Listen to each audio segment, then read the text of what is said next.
राम राम दोस्तों, आज बात करेंगे लूणी नदी से संबंधित, जिसे हम मारवाड़ की गंगा भी कहते हैं। उनसे संबंधित हम पढ़ेंगे, उनकी सहायक नदियां, इन नदियों पर कौन कौन से बांध बने हुए हैं और कौन कौन सी शब्दावलियां इससे संबंधित पूछी जाती हैं, तो वो हम यहाँ पर कवर करेंगे।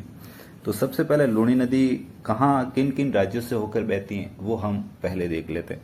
देखो, लूणी नदी का उद्गम देखें तो अजमेर का नाग पहाड़ से उसका उद्गम होता है। ठीक है, देखो दो नदियां मिलकर फिर लूणी नदी बनती है। तो कौन कौन सी? जो नाग पहाड़ से निकलती है वो तो है सागरमती नदी, और एक ही पास में ही सरस्वती नदी निकलती है, जिसे मिलकर देखो हम कहते हैं पुष्कर झील। तो सरस्वती नदी से ही ये पुष्कर झील में जल आता है। फिर बाद में गोविंदगढ़, जो कि पुष्कर में ही स्थित है, ये दोनों नदी आपस में आकर मिल जाती है, तब बाद में कहलाती है लूणी नदी। ठीक है, लूणी नदी। फिर जब नाग पहाड़ अजमेर से बाहर निकलती है तो नागौर में प्रवेश करती है। फिर नागौर के बाद जोधपुर ग्रामीण, बालोतरा, बाड़मेर, सांचौर, फिर गुजरात से होकर अरब सागर में चली जाती है। तो ये तो हो गए राज्यों के नाम जिसमें होकर यह बहती है। ठीक है, इसकी लंबाई की बात करें तो कुल लंबाई देखें तो 495 किलोमीटर कुल लंबाई है। फिर राजस्थान, अकेले राजस्थान की बात करें तो 330 किलोमीटर है। ठीक है, और उसके उपनाम भी है, जैसे सागरमती नदी भी कहते हैं। ठीक है, और साकरी, सागरमती, ये दोनों हम कह सकते हैं। ये है लूणी के उपनाम है। ठीक है, एक पुष्कर झील में कौन सा किस नदी से पानी आता है? तो सरस्वती नदी। आगे जाकर फिर ये लूणी नदी में मिल जाती है, ये आपको ध्यान में रखना। अब हम उनकी जो सहायक नदियां हैं उसके बारे में पढ़ेंगे।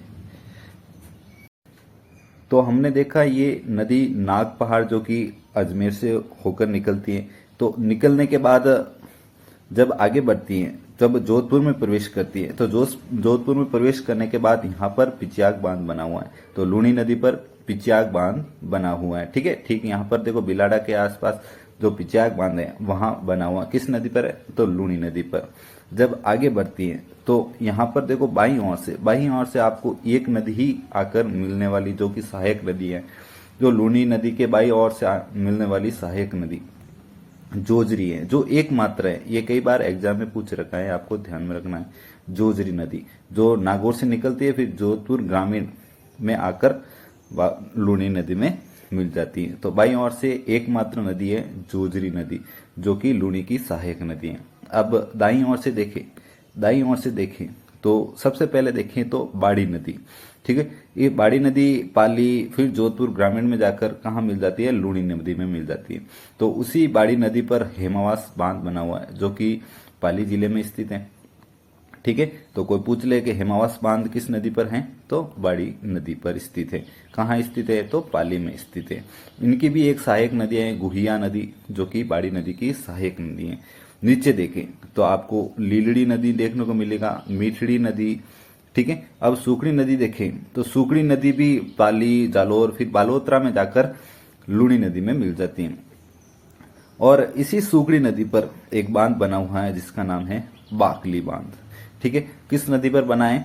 तो सुकड़ी नदी पर। कई बार एग्जाम में पूछ रखा है ये, और हेमावास बांध।